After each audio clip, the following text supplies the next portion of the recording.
Assalamu alaikum wa rahmatullahi wa barakatuh. Bienvenue dans cette nouvelle leçon où je vais vous montrer maintenant quelles sont les propriétés qui sont de type texte.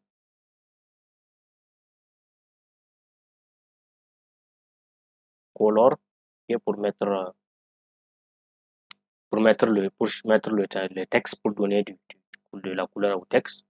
Il y a aussi texte transform. Donc quand je dis uppercase, il va tout mettre tout le texte en majuscule. Ok. On a la propriété texte shadow, par exemple, qui va nous permettre de mettre une ombre au texte. Donc, ici, quand je vais donner la valeur 2 pixels, par exemple, c'est 2 pixels en horizontal. Ok, 2 pixels en horizontal, 3 pixels en vertical, et ici, 4 pixels de la propagation de l'ombre, donc la dispersion de l'ombre. Et ici, je peux dire, par exemple, black pour donner la couleur de l'ombre. Ok, je peux, par exemple, mettre red. Ok, alors ici pour la première propriété, donc plus il est positif, le chiffre il est positif. Ok, regardez bien, plus il va se décaler vers la droite. Si il est négatif, il va se décaler vers la gauche. Ok, donc retenez ceci. Et maintenant pour ici la deuxième propriété, et plus c'est un nombre, donc je vais mettre un nombre positif. Donc si c'est un nombre positif, il va se décaler vers le bas, puisque on a dit décalement vertical. Ok, donc mais si c'est positif, c'est vers le bas. Mais si c'est négatif, il va remonter vers le haut. Donc c'est ce que ça veut dire. Donc avec ces paramètres, vous allez essayer maintenant de voir comment mettre votre ombre. Donc je vais mettre ça en commentaire. On a aussi texte. Donc voilà, vous voyez tout ça, c'est les propriétés que le texte peut prendre. On ne va pas tous les voir, je vais vous montrer juste ce que vous allez utiliser le plus souvent. Il y a texte align, center pour qu'il centre le texte ici au milieu. Donc vous voyez, attendez, je vais faire un autre paragraphe pour que vous voyez mieux. Donc P, je suis un paragraphe. Ok, je suis un paragraphe. Donc regardez, il est venu au milieu. Ok.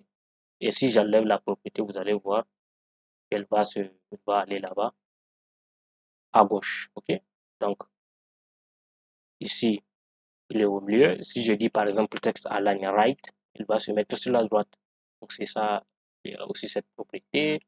On a quoi aussi? Alors il y a text decoration. Live draw, il va essayer par exemple de barrer le texte. Ok. Et ici le text decoration, il est important aussi, par exemple, lorsqu'on va créer un lien. Un lien à, par exemple, lien vers Google, par exemple. Ok. Donc, vous voyez, par défaut, on dit que le texte, il est souvent. Je vais enlever le texte à ligne aussi. Je vais le commenter. Ok. Donc, vous voyez, ici, il est souligné. Par défaut, il est souligné. Un lien est toujours souligné par défaut. Donc, si j'aimerais enlever ce lien, ici, on est en train de jouer sur la notion d'héritage, parce que c'est pas au paragraphe qu'on est en train d'appliquer toutes ces propriétés, mais plutôt à leurs parents. Ok. Donc, vous allez voir quand je vais lui dire, par exemple, quand je vais essayer d'enlever le soulignement, il va pas se faire. Text decoration none. Il va pas l'appliquer.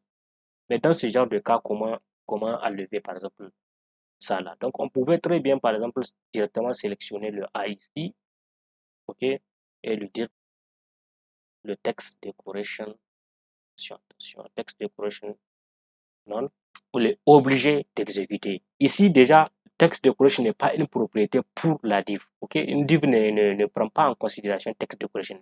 Les colors, text transform, la div ne supporte pas tout cela. Ok, quand on le fait, quand on voyait, par exemple, dans d'autres cours, dans d'autres formations, par exemple, dans une div, ok, ou dans une span, on met le color, le texte. Donc, il faut savoir qu'ici, ils sont en train de jouer sur la notion d'héritage. Mais sinon, ce n'est pas des propriétés pour la div, ce sont des propriétés qui sont plus